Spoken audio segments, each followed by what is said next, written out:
Chapter 60. Adelmo's voice resonated with a sense of wonder as he continued. This sword, my dear, is not bound by the limitations of one's training or experience. It recognizes the power of love and embraces it, empowering even the most inexperienced wielder. It is a testament to the strength of our bloodline, a gift that transcends mere skill. With this sword in our possession, we hold the key to unlocking unimaginable potential, forever altering the course of our destiny. Let us not underestimate its significance, for it is a legacy that has been entrusted to us, a legacy that shall shape the very fabric of our existence. Adelmo gazes up at Lana with a warm smile before speaking softly. Looks like our bond runs deeper than we thought, especially if this enchanted sword recognizes you as part of the bloodline. Lana returns the smile, nodding in agreement. It certainly seems that way. I'm happy that it does. Deep down, she knows that once a bond like theirs is formed, their love for each other cannot be concealed. Lana glances at the clock, noticing that the evening is slipping away. She suggests we should probably inform Nick that we're back. Adelmo, with a mischievous grin, responds playfully. He can wait until tomorrow. Leaning in, he kisses Lana passionately, igniting a spark between them. Lana reciprocates, wrapping her arms around Adelmo as things start to heat up between them. Just as the moment becomes intense, Sierra enters the room, clearing her throat to grab their attention. The interruption causes Adelmo and Lana to pull away from each other, their cheeks flushed with embarrassment.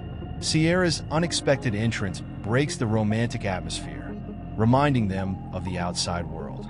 Despite the interruption, the connection between Adelmo and Lana remains strong, their bond unbreakable. In the midst of their exhilarating moment, they suddenly break apart, their minds racing to adjust to the reality that Sierra was still in the other room. The rush of excitement had momentarily made them forget about her presence. With a sigh of relief, Sierra finally speaks up, her voice filled with a mix of exhaustion and eagerness to settle in. She turns to Lana and says, "Lana, I'm finally done unpacking. I've got a huge pile of dirty clothes from the trip. Is there a washing machine here that I can use?" Lana, with a warm smile, responds, "Absolutely. We have a washer machine out in the garage. Let me show you where it is." She leads Sierra towards the garage, eager to help her settle in and make her feel at home. As they make their way towards the washer machine, Adelmo chimes in, his curiosity getting the better of him. "Hey Lana, do you mind if I use your phone to call Nick?" he asks. Lana turns back, her eyes sparkling with affection, and replies, "Of course you can, my love. Feel free to use it." With their tasks and requests acknowledged, they continue their journey towards the washer machine, ready to tackle the next item on their to-do list. Adelmo quickly rises from his seat, a grin spreading across his face as he reaches for the phone to dial Nick's number. The anticipation builds as the phone rings, and after a few moments, Nick answers on the other end. Adelmo's smile widens as he greets his friend. "Dude, we're back. Did you miss me?" Nick's voice comes through the phone, filled with excitement and curiosity. "Of course, man. How was the trip?" Adelmo's enthusiasm is palpable as he responds. "It was amazing. Lana surprised me by showing up, making the trip even more special. And guess what happened next?" Adelmo's voice is filled with a mix of emotions as he continues. "I finally told Lana that I love her." Nick's response is a mix of surprise and understanding. "Well, congratulations. But I actually mentioned to her before she left that you had feelings for her. You just confirmed it for her." Adelmo's eyes widen in realization as he processes this information. "You told her about my feelings?" Nick's reassuring tone comes through. "Yeah, you couldn't hide it. You've always known deep down." Adelmo nods, a smile playing on his lips. "I guess you're right. I just wish I had been the one to tell her first. That's all I meant." Nick's voice filled with remorse as he replied, "I apologize, I truly do.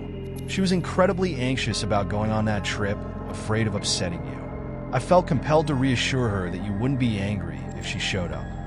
Adelmo nodded understandingly, acknowledging Nick's intentions. I get it, you were just being a good friend. But hey, I have some other news for you. Nick's eyes lit up with excitement as he eagerly responded. Oh, really? Tell me. Adelmo grinned mischievously before revealing the thrilling details. Well, for starters, this trip was filled with zombies. Can you believe it? Nick's eyebrows shot up in surprise as he exclaimed, "No way." Adelmo nodded, his expression turning serious. Yeah, it was nothing like the movies. The virus didn't spread, but those zombies were absolutely terrifying. They might have been even worse than what you see in the movies. You had to witness it to believe it. Nick's curiosity piqued, and he couldn't help but express his desire to experience it firsthand. Oh man, I have to join you on one of these trips. I need to see it with my own eyes. Adelmo chuckled, aware of Nick's busy schedule. I know, but you're always so occupied. Nick nodded, determination shining in his eyes. True, but for the kind of excitement you go through, I'll make time. Adelmo grinned, confident in Nick's commitment.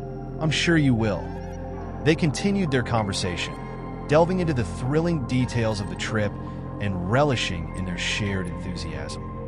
Meanwhile, Sierra and Lana find themselves in the garage, engaged in a conversation. Sierra expresses her gratitude towards Lana, saying, "Thank you again, Lana, for everything." Lana responds with a warm smile, assuring Sierra, "You are welcome. If you need anything else, I will be inside with Adelmo, having a conversation." Sierra, with a mischievous smile, playfully remarks, "So, that is what you call it now." Lana, caught off guard, blushes and asks, "What are you talking about?" Sierra, pretending not to notice Lana's embarrassment, reassures her, "It's okay, Lana. Don't worry. I have seen much worse when accidentally walking in on my parents.